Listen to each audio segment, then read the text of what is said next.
Buenos días. Hoy tenemos con nosotros a Josep Albero Sancho, miembro del Instituto de Tecnología Química de la Universidad Politécnica de Valencia. Muchas gracias por concedernos esta entrevista.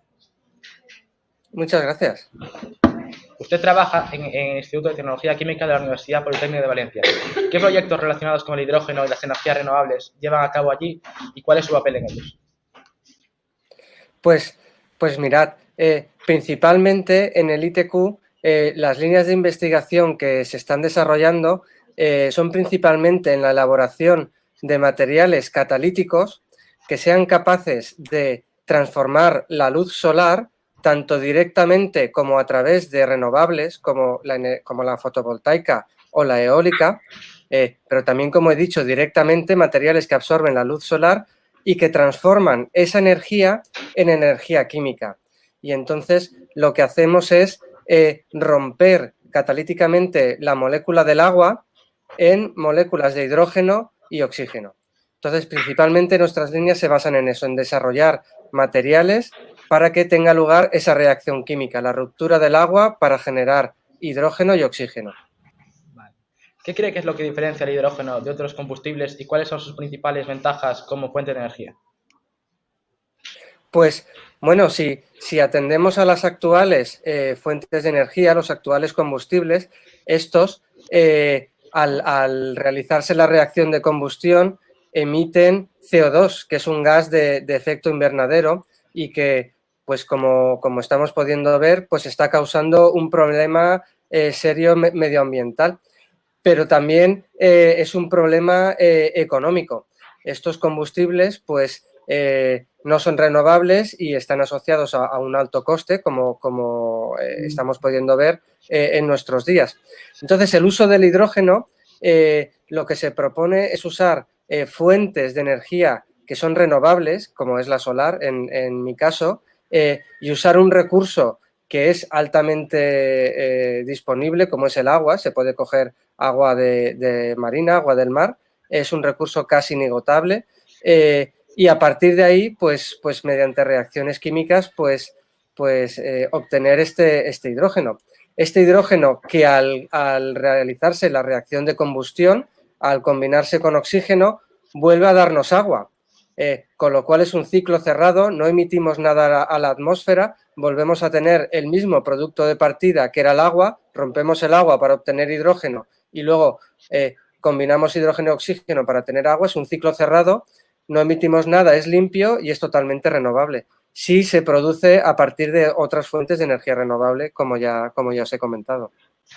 En su trabajo, usted practica la fotocatálisis. ¿Nos podría explicar en qué consiste este método para obtener hidrógeno? Sí, pues la fotocatálisis en lo que se basa es en materiales, normalmente materiales semiconductores, que lo que hacen es absorber luz en la región del espectro solar. Esta absorción de luz lo que hace es que estos materiales ganan energía. Al absorber luz, ellos aumentan su energía, y esta energía, la energía la tienen que disipar de alguna forma, y entonces nosotros lo que hacemos es que esta energía se convierte en energía química. La energía solar la convertimos en energía química. Y esta energía química lo que hace es darnos electrones, y con estos electrones realizar reacciones de reducción-oxidación. Entonces el agua, por un lado, la reducimos a hidrógeno, pero también hacemos oxidación y también se oxida a oxígeno, propiamente dicho. Entonces, la fotocatálisis simplemente es una disciplina dentro de la catálisis.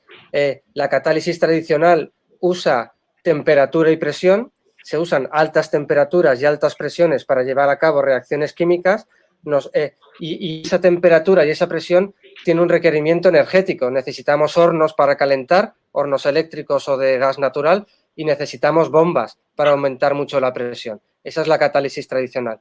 La fotocatálisis, sin embargo, simplemente se alimenta de la luz solar, que no requiere el aporte extra de ningún otro tipo de energía. Simplemente se coge la luz solar y esos fotones se convierten en electrones para llevar a cabo las reacciones químicas. ¿Nos podría decir cómo se obtienen los materiales necesarios para realizar la fotocatálisis?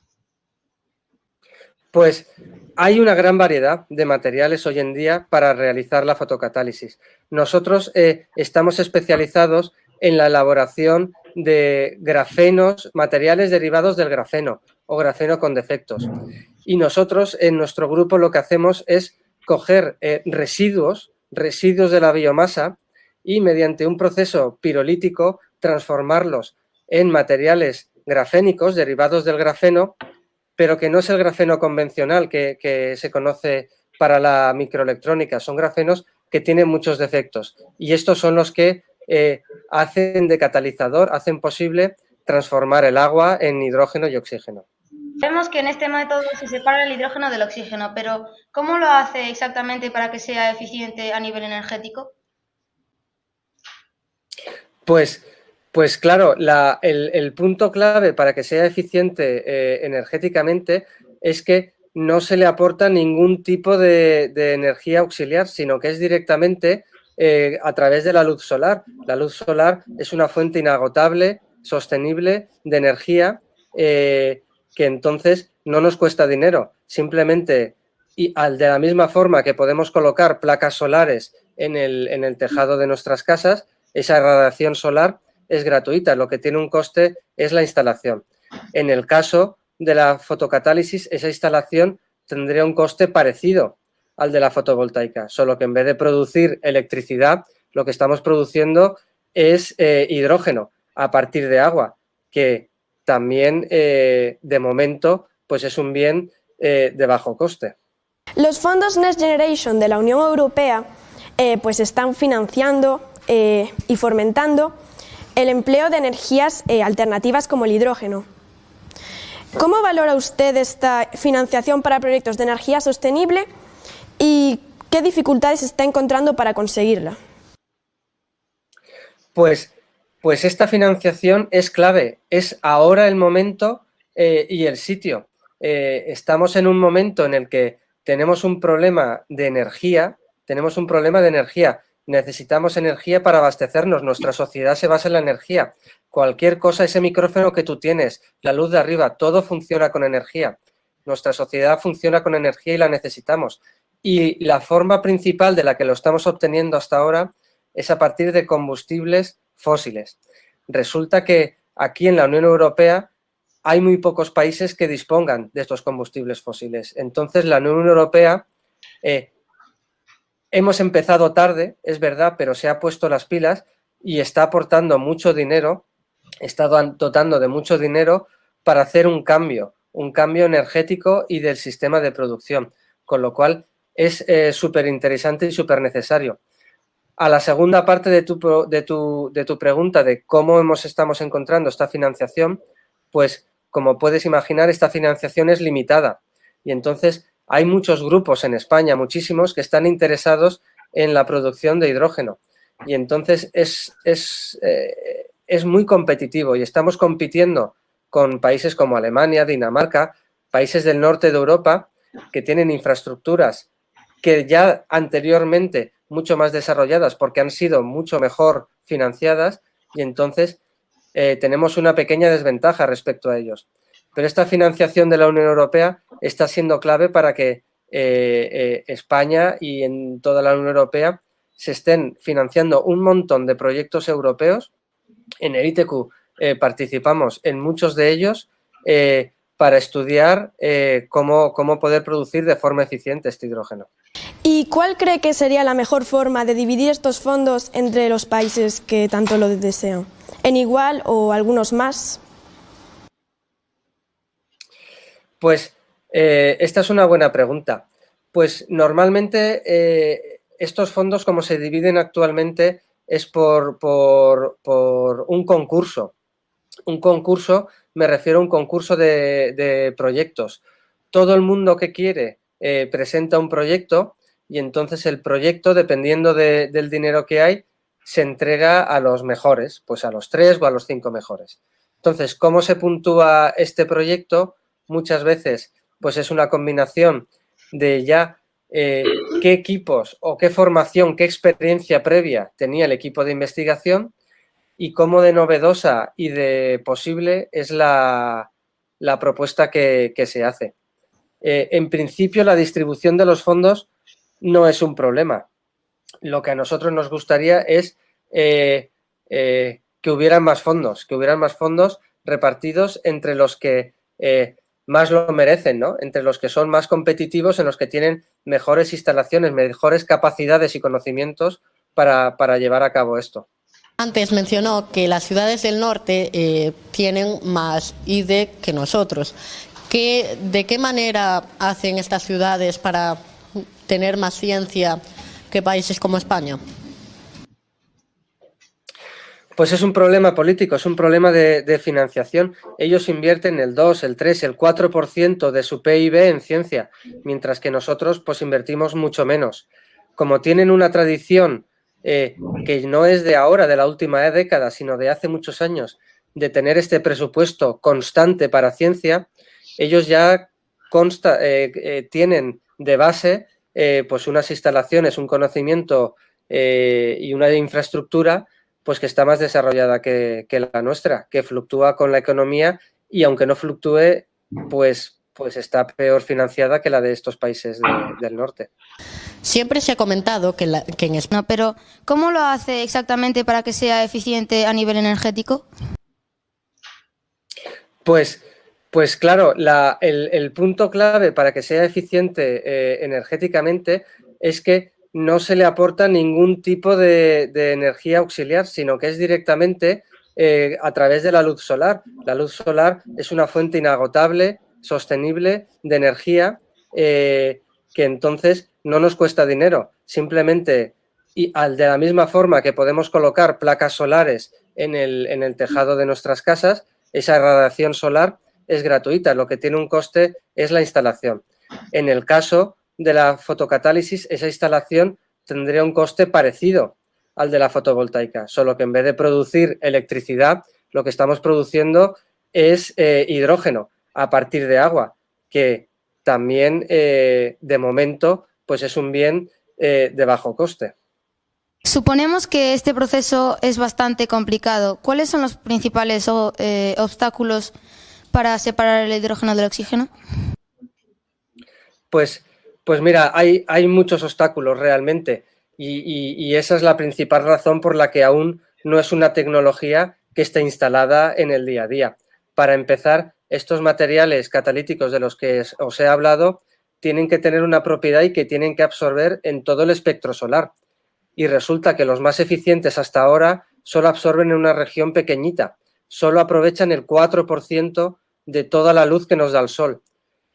Luego de ese 4% que absorben, resulta que hay un proceso que se llama de separación de cargas, que tampoco está optimizado y se pierden muchos electrones por el camino. Y luego, pues tiene que llevarse a cabo la reacción, se producen dos reacciones simultáneamente. Una de reducción, los protones se reducen a hidrógeno y el agua se oxida a oxígeno. Y resulta que estas dos reacciones no van igual de rápido. La de oxidación va mucho más lenta que la otra, que la de reducción. Y entonces tenemos pérdidas de electrones porque una nos está entorpeciendo a la otra. En consecuencia, en total, la eficiencia actual de estos procesos pues es muy baja y esa es la principal razón por la que hoy por hoy aún esto no está implementado a nivel comercial, a nivel industrial. Se necesitan materiales catalizadores que esta reacción, que es un poco más lenta, la hagan más rápido y sobre todo que aprovechen más parte del espectro solar. Anteriormente he hablado de la fotocatálisis. ¿Qué tipo de contaminantes se pueden eliminar con los materiales fotocatálicos? Pues la verdad es que se pueden eliminar un montón de contaminantes. De hecho ya existen comercialmente baldosas cerámicas. El suelo que pisáis contiene fotocatalizadores y estos, mediante la luz solar, ya destruyen compuestos orgánicos que hay en el ambiente que pueden ser perjudiciales para la salud y los eliminan, los transforman los destruyen del todo. Entonces, la fotocatálisis se está usando incluso en las plantas de depuración de aguas. Las plantas de depuración de aguas, hay una serie de moléculas orgánicas que están disueltas en el agua y que no precipitan. Y mediante el uso de fotocatalizadores están siendo eliminadas, como por ejemplo fármacos, antibióticos, ibuprofeno, otro tipo de fármacos de cualquier tipo, antidepresivos, todos estos, aún después de todo el proceso de depuración de aguas, permanecen en el agua y si no se eliminan, se vierten al mar y esto luego pasa a la cadena trófica, pasa a las algas, pasa a los peces y nosotros nos lo acabamos comiendo. Entonces, se ha visto, está comprobado y ya se está utilizando que mediante fotocatálisis, añadiendo un paso más en la depuración de aguas, se pueden descontaminar todo esto.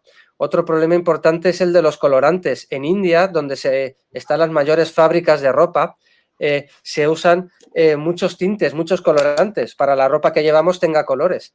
Y esto vierte a los ríos y al mar unas cantidades ingentes de colorantes. Y entonces está demostrado de que la fotocatálisis puede eliminar estos contaminantes.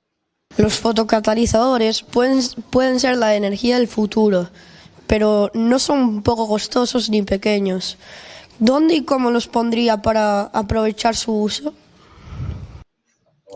Bueno, pues lo que tenemos que hacer es, y de hecho lo que se está haciendo es diseñar paneles fotocatalíticos que de una forma son muy parecidos, son hermanos a los paneles fotovoltaicos, se pueden instalar en tejados, se pueden instalar incluso en huertos, igual que hay huertos solares, ya hay incluso prototipos de estos en Japón.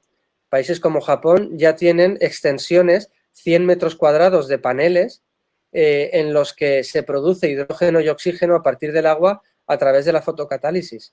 Con lo cual, la misma tecnología y el mismo uso que se ha hecho hasta ahora de los paneles fotovoltaicos se puede aplicar perfectamente para la fotocatálisis. ¿Qué pasaría y cómo reaccionaría la humanidad si dentro de 20 años, o sea, si dentro de 12 años no hubiese coches de hidrógeno? Bueno, en principio lo normal es que también estén compitiendo con coches eléctricos.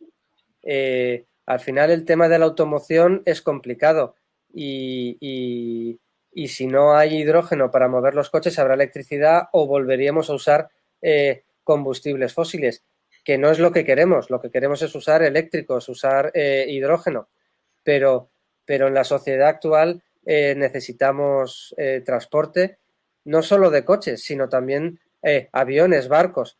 Todo eso en algún momento también cambiará y también irán con baterías eléctricas o con hidrógeno. Y entonces ese cambio se va a producir, no sé si en los próximos 12 o 50 años, pero el cambio ya ha empezado y va a tener lugar. Anteriormente he hablado de la fotocatálisis. ¿Qué tipo del norte? Los coches de hidrógeno son una forma revolucionaria de desplazarse sin contaminar. ¿De qué forma piensa usted que este tipo de vehículos en el futuro serán los que predominen? ¿Y qué problemas hay todavía para que esto sea una realidad? Bueno, pues no tengo ninguna duda de que esos vehículos van a predominar en el futuro. De hecho, muy recientemente la Unión Europea ya ha sacado una normativa de que a partir del año 2035 ya no se pueden vender coches de motor de combustión. Ya no podremos comprar coches que vayan a gasolina o diésel, ni siquiera los híbridos. O sea que a partir del año 2035, obligatoriamente en la Unión Europea, todos los coches tendrán que ser eléctricos o por hidrógeno. Con lo cual eso tiene ya fecha de caducidad, nos quedan 12 años. En cuanto a los retos que nos quedan, pues son bastantes. Uno de ellos, por ejemplo, es el precio actual de estos vehículos, que es bastante más caro que el precio actual de los coches de combustión. Y otro sería pues los puntos de recarga. No tenemos, digamos, gasolineras de hidrógeno, no tenemos puntos de carga eléctricos.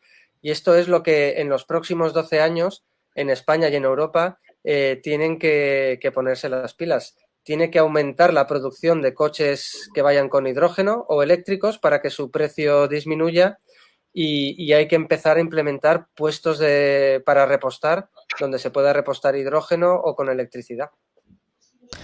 Siempre se ha comentado que en España la ciencia está mal financiada. ¿De qué manera cuentan ustedes habitualmente con recursos públicos suficientes? Pues ha habido épocas en las que no se ha contado casi con ningún recurso. El ITQ y en concreto nuestro grupo es un grupo que por suerte siempre ha obtenido financiación tanto de estamentos públicos nacionales como internacionales. Pero es verdad que derivados de la crisis económica de 2008 hubo un recorte muy importante en la financiación de proyectos y tuvimos que subsistir básicamente a través de proyectos europeos. Actualmente esta financiación a nivel estatal, pero que ha venido como consecuencia de los fondos de recuperación y resiliencia de la Unión Europea, se ha recuperado bastante y en la actualidad es verdad que hay unos cuantos más. Pero la realidad es que aún así estamos muy lejos de países punteros en Europa, pues como Dinamarca, Holanda, Alemania. Todos estos países, a pesar de las crisis, ellos mantienen constantemente una inversión pública en I+D que es muy fuerte. Y el problema en España es que nuestra financiación fluctúa, depende de la economía. Y entonces ellos siempre avanzan, digamos, en una línea constante, mientras que aquí en España pues fluctúa mucho y depende mucho de la evolución de la economía. Si en los próximos meses o años viniera una crisis grande, toda esta financiación, que ahora está siendo un poquito más fuerte, pues seguramente se vendría abajo y volveríamos a estar infrafinanciados como hace unos años.